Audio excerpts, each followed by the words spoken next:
நாம் சந்திக்க இருக்கும் சிறப்பு விருந்தினர் தமிழகத்தின் முன்னணி பத்திரிகையாளர், எழுத்தாளர் லைனா தமிழ்வாணன். வணக்கம். வணக்கம்.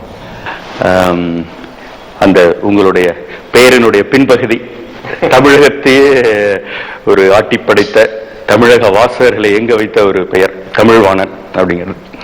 இருந்தாலுமே கூட இந்த புதிய தலைமுறைக்கு வந்து நம்ம அந்த தமிழ்வாணன்கிற பெயரை வந்து அறிமுகப்படுத்த வேண்டிய ஒரு சூழல், அவரை பற்றிய பெருமைகள், அதிலிருந்து தொடங்குவோம். எல்லாருக்குமே அவங்களுடைய தந்தையை பற்றி மிக உயர்வான அபிப்பிராயம் வந்து இருக்கும். ஆனா அது வந்து காலந்தோறும் மாறுபடுவதுன்னு நான் சொல்லுவேன். பிறந்த உடனே எங்கப்பா எங்கப்பா எங்கப்பா அப்படின்னு அந்த சின்ன பிள்ளைகள், அந்த குட்டி பிள்ளைகள்லாம் சொல்லுவோம். கொஞ்சம் அந்த பையன் வளர்ந்த பிறகு அவர் கிடக்காரு, அது ஒரு இது அப்படின்ற மாதிரி. அப்புறம் கொஞ்சம் அவர் வாலிப வயசுக்கு அந்த பையன் வருகிற பொழுது, இவர் வயோதிக வயசுக்கு வர்ற போது அவருக்கு ஒன்றும் தெரியாது. அவர் சும்மா அதெல்லாம் நீங்கள் ஒன்றும் அவரெல்லாம் ஒன்றும் நீங்கள் கலந்து வேணா கேட்கணும், நான் சொல்றதான் முடியும் அப்படின்னு. ரொம்ப வயசான பிறகு ரொம்ப மதிக்கிறவங்களும் இருக்காங்க. அதே நேரத்தில் வந்து ரொம்ப அளவு கடந்து புறக்கணிச்சு இந்த நாய் தட்டெல்லாம் ஒரு கதையெல்லாம் சொல்லுவாங்க, அதெல்லாம் கூட நடக்கிறது உண்டு.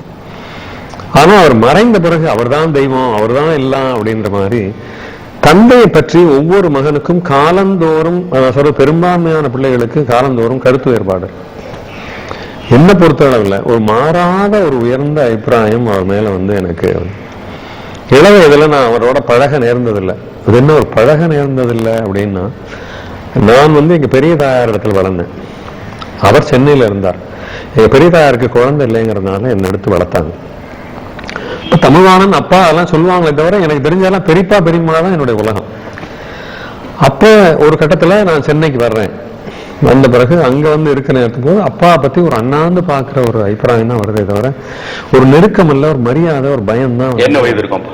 எனக்கு வந்து 9 வயது. அப்ப நான் வந்து 4வது வரைக்கும் என்னுடைய பெரியமாட்ட தான் வளர்ந்தேன். 9 வயதுலதான் எனக்கு என்னுடைய தந்தையே அறிமுகமாகிறார். பச்சை பிள்ளைல என்ன எடுத்துட்டு போயிட்டாங்க.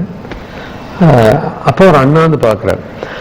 அவருக்கு வருகிற ஒரு கூட்டம், தொலைபேசி அழைப்புகள், பார்வையாளர்கள், அவர் கூட்டத்தில் போற போது பேசுற போது அவர் ஒரு நாயகரை போல, ஒரு நடிகரை போல எல்லாரும் நடத்துற விதம் எல்லாம் எனக்கே இன்னும் மேலும் பிரமிப்பு வந்து அதிகமாகுது. ஒரு தள்ளி இந்த அண்ணாந்து பாக்குற நிலைமையே தான் இருந்தது. நான் வந்து பியூசி படித்த காலத்துல ஒரு கட்டுரை எழுதி அவர்கிட்ட வந்து நான் கொடுக்குறேன்.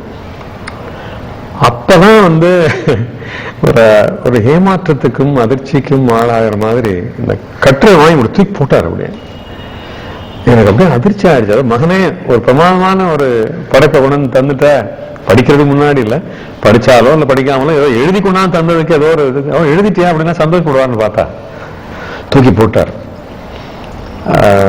மனசே வெறுத்து போச்சு. அவருக்கு உள்ளுக்குள்ள என்ன பயம்னா, இவனுக்கு எழுத்து துறையில ஆர்வம் நேர்ந்து படிப்பை கோட்டை விட்டுருவானே அப்படிங்கிறவர். இது ஒரு தந்தையாக நான் பார்த்த ஒரு பார்வை. பொதுவாழ் மனிதராக, ரொம்ப ஒரு உதவும் உள்ளம் கொண்டவராக, இந்த திசையில போவாரு, எதிர் திசையில யாராவது நடந்து போயிட்டு இருந்தா வண்டியை திருப்பி அவன் எங்க போறீங்கன்னு கேட்டு அவரை ரொம்ப எங்கேயாவது விட்டுட்டு போவார். ஏன்னா அந்த காலத்துல கார் வைத்திருந்த மிகச்சிற எழுத்தாளர்கள்ல அவரும் ஒருவர்.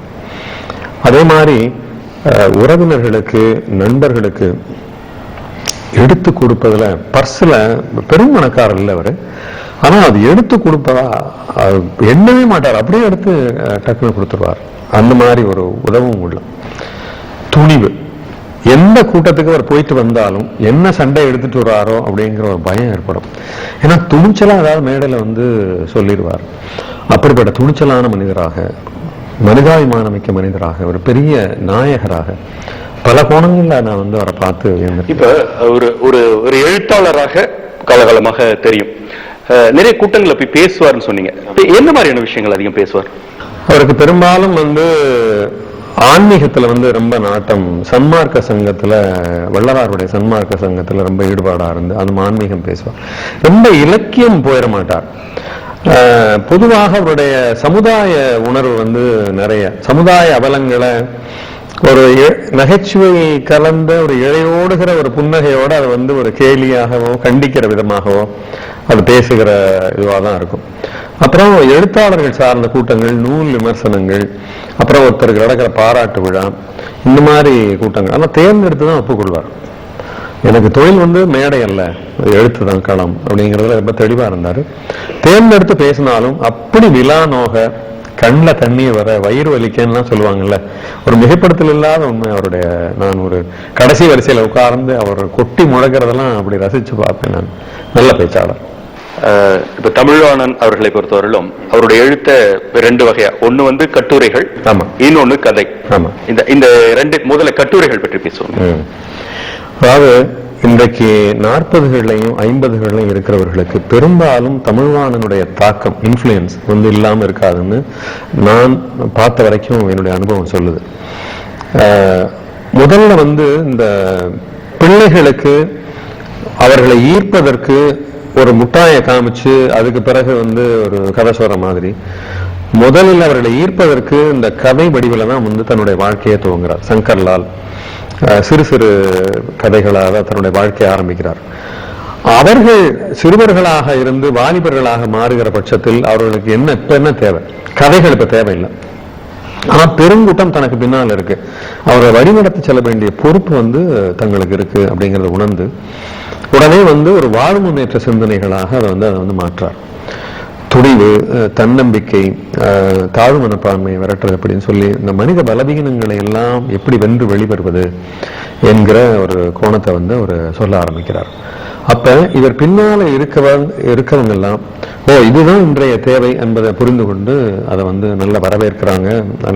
அதனாலதான் சொன்னேன், 40கள் 50கள்ல வந்து இருக்கிறவர்களுக்கு அந்த தாக்கம் நிச்சயமா இருக்கும்.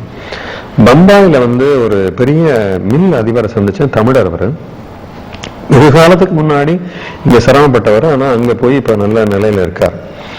அவர் தமிழ்வாணன் பையன்னு அவரை தூக்கி கொண்டாடாத குறைதான். ஏன்னா வாழ்க்கையில வந்து தன்னுடைய வாழ்க்கையை முடித்துக் கொள்ள நினைத்த ஒரு காலகட்டத்துல தமிழ்வாணனுடைய எழுத்துக்களை படிச்சு துணிவும் தன்னம்பிக்கையும் பெற்று அதுக்கு பிறகு மும்பைக்கு ஒரு சாதாரண ஊழியராக தான் போறார். ஆனா அவருடைய சூழல் எல்லாமே அவருக்கு நல்ல சாதகமாக இருந்ததுனால ஒரு மில் அதிபராக அளவுக்கு ஆகிறார். அப்படி சந்தோஷப்பட்டார். எனக்கு அவ்வளவு மகிழ்ச்சியா இருந்தது. ஒரு எழுத்தால வந்து ஒரு தொழிலதிபரை கூட உருவாக்க முடியுமா? அதாவது அதுவும் ஒரு காரணம், மற்ற சூழலாக அவர் ஜெயிச்சாரு. அந்த எழுத்து ஒரு தூண்டுதலாக இருந்தது. ஒரு தங்க விளக்காக இருந்தாலும் கூட அதை தூண்டுவதற்கு ஒரு சாதாரண குச்சி தேவைப்படுறது போல அந்த எழுத்துக்கு வந்து அவ்வளவு வலிமை வந்து கட்டுரை வடிவில தான் வந்து கொடுத்திருக்கிறார். தொடக்கம் வந்து அந்த சங்கர்லால் அப்படின்னு சொல்லும் போது, இவ்வளவு பேரை கட்டி போட வைக்கிறதுக்கு அந்த சங்கர்லால் என்ன இருக்கு அப்படிங்கறத சொல்லுங்களேன். அதாவது இது நீங்க அதை பாராட்டா நீங்க கேட்டாலும் கூட அந்த காலத்து சமகாலத்து எழுத்தாளர்களால துப்பாக்கி கலாச்சாரத்தையும் கத்தியையும் வந்து தமிழ்வாணன் வந்து பிள்ளைகள் மனசுல திணிச்சு அதை வந்து ஒரு மோசமான ஒரு இதுக்கு அழைச்சிட்டு போறாருன்னு ஒரு குற்றச்சாட்டு உண்டு. அதாவது இப்ப இந்த கிரைம் நாவல்களை திட்டிட்டு மாதிரி எப்பவுமே இந்த சமகாலத்து வெற்றியாளர்களை பற்றி அந்த தோல்வி அடைந்தவர்களோ அல்லது புச்சாப்பு அடைகிறவர்களோ பொறாமை அடைகிறவர்களோ ஏதாவது சொல்லிட்டே தான் இருப்பாங்க. அப்படி அந்த விமர்சனங்களையும் அவர் வந்து கடுமையா வந்து சந்திச்சிருக்கிறார். ஷெர்லாக் ஹோம்ஸ், அப்புறம் இந்த மாதிரி, அப்புறம் வடக்கே வந்து பாபுராவ் பட்டேல், அவரும் இவர்களுக்கும் ஒரு பெரிய தாக்கத்தை வந்து ஏற்படுத்தி இருக்கிறாங்க. கதையை சொல்லி துப்பறியும் கதை என்று அவர் எடுத்துக்கொண்டது ஒரு நல்ல களம்னு நான் நினைக்கிறேன். ஏன்னா அது நல்ல ஒரு விறுவிறுப்பை வந்து ஏற்படுத்து.